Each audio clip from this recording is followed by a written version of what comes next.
Congreso Mundial de la Carne, Uruguay 2016. Distintas voces, una melodía.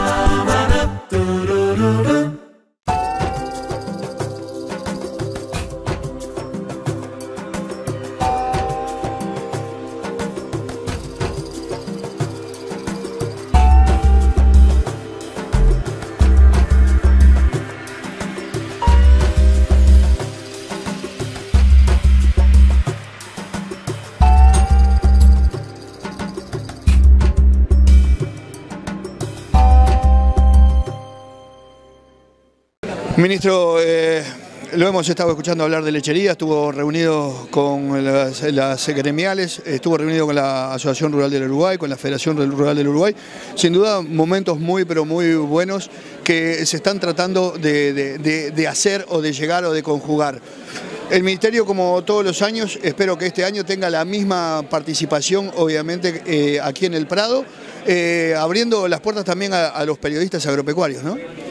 Esa es la idea. Nosotros valoramos muchísimo el trabajo del periodismo por dos razones. En primer lugar, porque nos permiten llegar a quienes queremos comunicar, ¿verdad?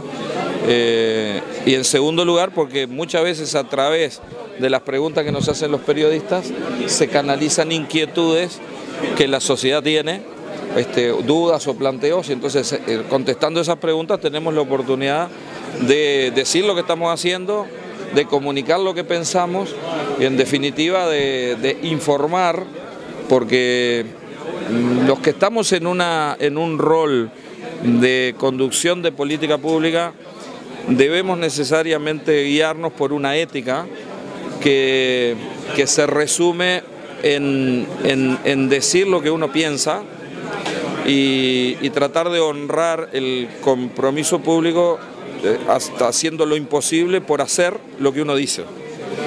Decir lo que uno piensa y hacer lo que uno dice es algo que suena fácil, pero que a veces genera muchas frustraciones.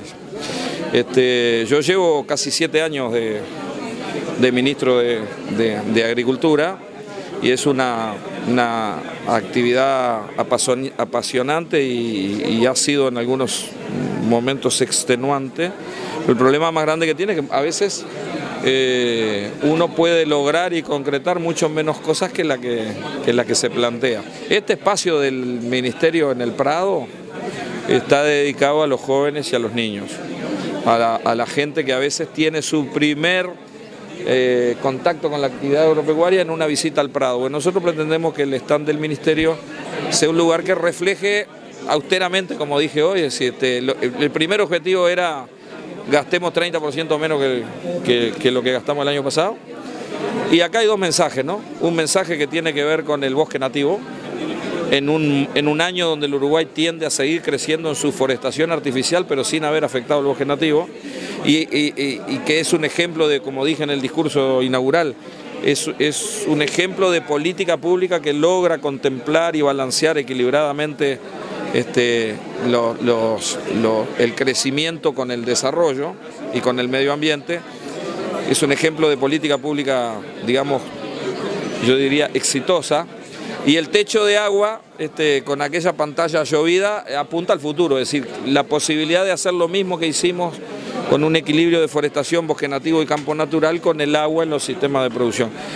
Los niños que entran acá en ese ambiente van a tener un conjunto de imágenes, de informaciones y hasta de interactivos con artistas que los van a conducir a tratar de conocer lo que es nuestra geografía productiva agropecuaria. ¿Conforme con la decisión que se tomó de cómo manejar el dressing? Sí, yo creo que está en la línea de seguir generando información que contribuya a la transparencia, al mejor manejo de la información y en definitiva a la larga eso es lo que termina construyendo de forma genuina la confianza entre las partes. Ministro, estoy hablando con algunos colegas sobre la situación del sector lechero. ¿Cuál es la situación? Teniendo en cuenta también que la ARU ha dicho que se está viviendo un momento quizás dramático, pero ¿qué pasa con el precio y qué pasa con el sector lechero en este momento? A ver, el Uruguay exporta el 75% de la leche que produce, por lo tanto el resultado del negocio lechero en el Uruguay está determinado por lo menos en un 75% o algo menos por los valores de exportación. El Uruguay lechero creció un 57% en 6 años hasta el año 2014-2015, de la mano de muy buenos precios internacionales, que hicieron crecer no solamente la producción en el Uruguay, sino en muchas otras regiones, algunas no tan competitivas como el Uruguay para producir leche. En ese escenario se dio una caída de precios que dejó digamos, el promedio de la producción con una situación de empate técnico, de no cubrir los costos en el año 2014, y ahí se generó el fondo lechero, que es un endeudamiento que los propios productores toman con un plazo de 6 años y que les sirvió como oxígeno financiero esperando el retorno de los buenos precios. En realidad, en vez de retornar los buenos precios, en el segundo semestre del año pasado bajaron más aún los precios, y recién ahora llevamos 3 subas consecutivas y hace un par de meses tuvimos 2 subas más, por lo tanto llevamos, digamos que pasamos de 1.700, 1.800 dólares en un momento a 2.600, 2.700 hoy. Eso todavía no resuelve el problema de ingreso del 100% de los productores, pero hay un porcentaje de los productores que empieza a tener los números equilibrados con el desafío de pagar el endeudamiento que se generó en el último año. En ese interín hemos ido dialogando permanentemente con los productores, tratando de buscar soluciones que significaron determinados apoyos a el financiamiento, eliminación del IMEVA en los pequeños productores, un esfuerzo muy grande, acuérdense, el año pasado en tratar de concretar los famosos negocios con Venezuela, que tenían riesgo pero que tenían precios que eran el doble del mercado internacional. La mayoría de los productores, todos los productores de queso vendieron y cobraron todo, Conaprole cobró una parte y la parte que no cobró fue de alguna forma compensada con un financiamiento a largo plazo, con 3 años de gracia y con intereses pagados por el Ministerio de Economía. Hemos hecho un esfuerzo muy grande en tratar de seguir creciendo el mercado de Brasil y de que no aparezca ningún problema en el mercado de Brasil. Y ahora recientemente hubo un planteo, una solicitud de los productores de que se subiera la leche tarifada al público, 2 pesos, porque en realidad hace 1 año y medio que no sube y está por debajo del índice de inflación. Ahí hay una paramétrica que es la que define el mecanismo por el cual se ajusta el precio de la leche, paramétrica que fue acordada en el año 2008 entre las industrias lecheras y el Ministerio de Economía, que en realidad determinaría por la paramétrica que la leche no tiene que subir. Estamos en este momento... ¿Cómo se definiría eso? La paramétrica es la regla que hoy nos rige y el Ministerio de Economía, el gobierno, ya comunicó que el precio de la leche tarifada al público no va a aumentar. Lo que no quiere decir que no estudiemos mecanismos complementarios por otra vía para tratar de encontrarle una solución. Acá eso, yo quiero que quede claro para la audiencia que modificar 2 pesos el litro de leche al público incide en la recaudación del talbero en el 2%.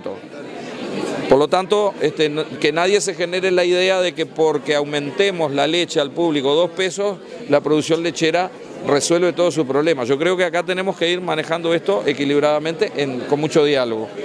¿Qué pasa con la mortandad de corderos recién nacidos por el tema del frío? ¿El Ministerio está trabajando en esto o se va a ocupar de alguna manera especial? A ver, todas las veces que hay tormentas y hay corderos recién paridos hay mortandades. Pero también hay mecanismos y se conocen desde hace mucho tiempo para disminuir esa mortandad. El viernes pasado yo estuve visitando un establecimiento en Florida, en la Ruta 6, con un altísimo índice de proqueo y con un altísimo índice de sobrevivencia, y no era un establecimiento chico por otra parte, un establecimiento de 2.000 hectáreas, donde había un manejo que apunta a mantener la sobrevivencia de los corderos recién nacidos y sobre todo de los mellizos. Eso es un tema de que, como todo en cualquier actividad, las cosas se pueden hacer mejor o no se pueden hacer peor. Si no hubiera tormenta no se moría ninguno.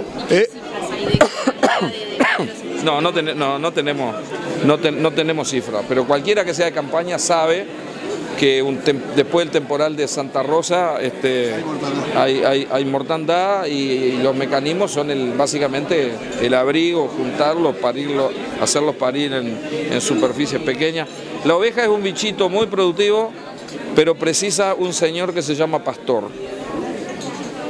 Nosotros hoy tuvimos un almuerzo con la embajadora de Estados Unidos, nosotros estamos muy confiados en la apertura del mercado de carne ovina con hueso para Estados Unidos y estamos confiados en que esa alternativa comercial, que va a significar vender a $1.000 o $1.500 más la tonelada de carne ovina, va a ser sobre todo una excelente oportunidad para pequeños y medianos productores, que son aquellos que con muy poco capital, pero con la atención y el trabajo diario pueden transformar una actividad de estas características en una actividad que le genere un ingreso muy atractivo y muy digno. Ministro, me contestó la pregunta antes que se le hiciera. Muchas gracias. Le conozco el parpadeo. Que pase bien.